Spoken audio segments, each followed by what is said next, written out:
Congress party వెళ్ళనంటే Congress party Telangana రాష్ట్రాన్ని ఇచ్చినందుకు వెళ్ళను.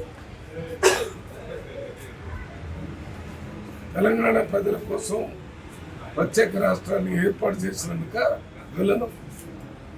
10 సంవత్సరాలు ప్రజల్ని మర్చిపోయి ధర్నా చౌక్ను కూడా ఎత్తేసి ఒక 5 సంవత్సరాల్లో ఆడవాళ్ళకి క్యాబినెట్లో కూడా అవకాశం లేకుండా చేసి 2 గదులు ఇస్తారని ఇవ్వకుండా చేసి దళితులకు 3 ఎకరాలు ఇస్తారని ఇవ్వకుండా చేసి ఇచ్చిన హామీలన్నీ ఇవ్వకుండా మాటల గారడితో ప్రజల్ని మోసం చేసినందుకే తెలంగాణకు అసలైన విలను బీఆర్ఎస్ పార్టీ కేసీఆర్, కేటీఆర్, హరీష్ రావు అనే విషయాన్ని ప్రజలు గమనించే మొన్న ఎన్నికల్లో మిమ్మల్ని పూర్తిగా గద్దె నుంచి దించేయటమే కాకుండా పార్లమెంట్ ఎన్నికల్లో 1 సీట్ రాకుండా చేశారు.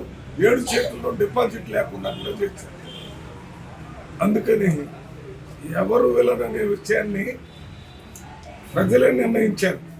మేము చెప్పాల్సిన పని లేదు.